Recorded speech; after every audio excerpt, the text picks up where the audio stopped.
slow them down because it's really important to me that they understand what their real obligations are.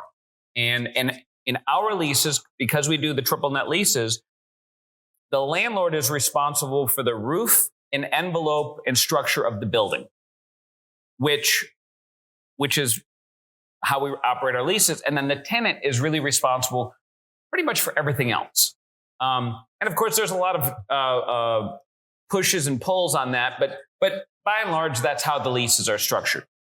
So what have you seen, and where do you see landlords fall short in that section? Well, if the lease language isn't drafted well enough, one, if there's some vagueness to it, some ambiguity to it, which then leaves the question of whose obligation is it. So it needs to be properly defined. So when you're talking about, is it inside the walls? Is it above the ceiling? Is it outside, exterior? Or even if it's within the unit itself, are there certain aspects that still could be a landlord's obligation based on the type of event that occurred? So, for example, there could be a water leak. Maybe it came from the ceiling. Maybe it came from behind the walls, but now it affects the inside.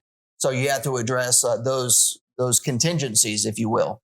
So really, it's just getting to the granular and try to, the provision needs to have as much comprehensiveness to it as possible. There could be gray areas in reality, but you have to do your best. Is there a catch-all sentence at the bottom of that section that says,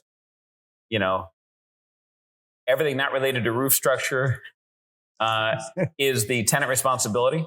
Yes. So you can. Yeah. Yeah. So we're in the process, you talked about having our template and then modifying it. And as I shared with you, we're going through right now a review of the lease to add a lot more language from an operations side of things from our property management team. And then we're going to send it over to your team for review. So we're in the middle of that process. And one thing that we've just added was basically outlined all of these things. But then at the end was the catch-all sentence was any and all associated costs with the ongoing operation of this property. So it's kind of this, if it has any cost associated with the operation of that facility, it was trying to catch everything in that one sentence. Yeah, you can define these things as community associate or community fees or management fees, but if it's not actually a community where there's shared obligations from different tenants, then it's isolated to that one tenant. Yeah, you can. The good thing about commercial leases is basically you can define whatever it is that the parties want to do. So you mentioned operation. I mean, maybe you can clarify that a little bit when you're talking about operations for those who are listening. What's the difference between an incidental incidents, rain leak or plumbing leak or whatever versus an operation expense? There's not at all. Well, I would disagree. In the example I gave, there is a distinction between a roof leak and a condensation leak that's inside the ceiling. Obviously, one is an HVAC caused event, which in my world, the tenant is responsible for that.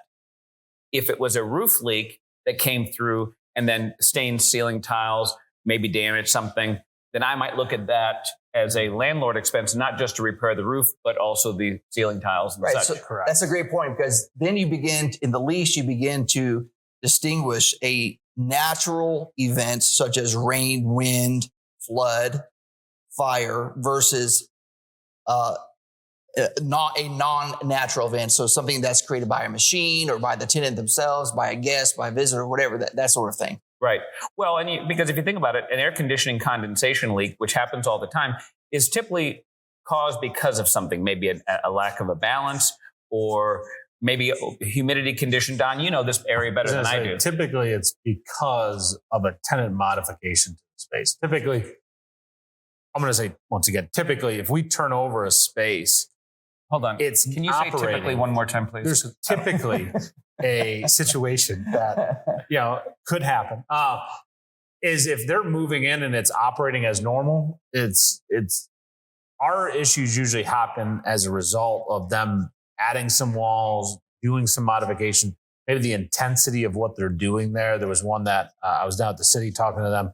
There was a lawsuit they had that they brought in a lot of extra power and it changed the heat load in this facility and started adding condensation and all these things going on. But typically it's because of a modification to the space. Yeah. See, now whenever he says that word, he's gonna Think about it. I'm gonna love it. it's gonna throw him off today. Where's a button that we can? Yeah. I'm gonna start firing off emails. Typically. Well, Yeah, where's the button? but the point, I mean, what you're describing are essentially that there are nuances in the commercial landlord-tenant relationship. They have to be defined.